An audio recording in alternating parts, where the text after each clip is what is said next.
খোলামেলা ভিডিও এসে এই তো।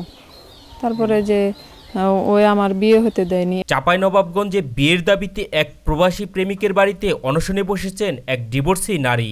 রোববার দুপুর থেকে সন্ধ্যা পর্যন্ত সদর উপজেলার গোবরাতলা ইউনিয়নের বেহুলা পশ্চিমপাড়া গ্রামে এই অনশনের ঘটনা ঘটে।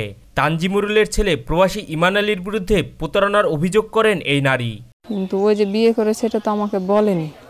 এখন ওই যে বিয়ে করেছে, এখন ওই আমাকে বিয়ের আশ্বাস দিয়ে 5 বছর রেখেছে। জানা গেছে প্রবাসে থাকাকালীন সময়ে 2020 সাল থেকে প্রেমের সম্পর্ক গড়ে ওঠে প্রবাসী ইমান আলীর সাথে এই নারীর। এরপর বিয়ের প্রতিশ্রুতিতে সম্পর্ক গড়ায় গভীরে।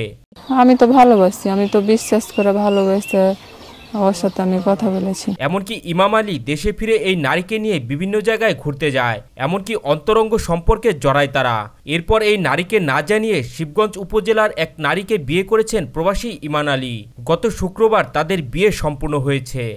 আমি 15 দিন আগেও বলেছি যে আমার বাড়ি থেকে বিয়ের কথা বলছে, ভালো একটা ছেলে আছে। অনশনে বসা এই নারী অভিযোগ করেন তাকে বিয়ের প্রতিশ্রুতি দিয়ে ইমান আলী গত 5 বছর ধরে প্রেমের সম্পর্ক গড়ে তোলেন। এই সময়ের মধ্যে বাসা থেকে বিয়ের জন্য ছেলে খুঁজে বিয়ের চাপ দিলে ইমান আলী তা করতে দেয়নি। বলছে না করে দাও, আমি তো আসছি জানুয়ারির 31 তারিখে। এই নারী অভিযোগ করে বলেন তার কাছ থেকে বিভিন্ন কথা বলে প্রায় 1,40,000 টাকা ধার নেন ইমাম আলী। দেশে এসেও আমাকে নিয়ে বিভিন্ন জায়গায় ঘোরাঘুরি করেছে, কিন্তু আমাকে না জানিয়ে হঠাৎ অন্য মেয়েকে সে বিয়ে করেছে। এমনকি আমার ফোন নাম্বারও ব্লক করে দিয়েছে। বিয়ের বিষয়টি জানতে পেরে বিয়ের দাবিতে তার বাসায় এসেছেন বলে জানান তিনি। এমনকি বিয়ে না করলে আত্মহননের হুমকিও দেন তিনি। কিন্তু ওই যে বিয়ে করেছে এটা তো আমাকে বলেনি।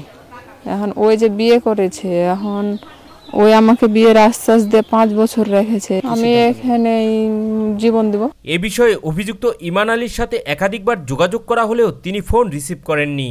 ইমাম আলীর বড় ভাই জানিয়েছেন পরিবারের সাথে তার সম্পর্ক খুব একটা ভালো না। এই নারীর সাথে প্রেমের বিষয়টি তারা জানতো না, তাই পারিবারিকভাবে অন্যত্র বিয়ে দেয়া হয়েছে।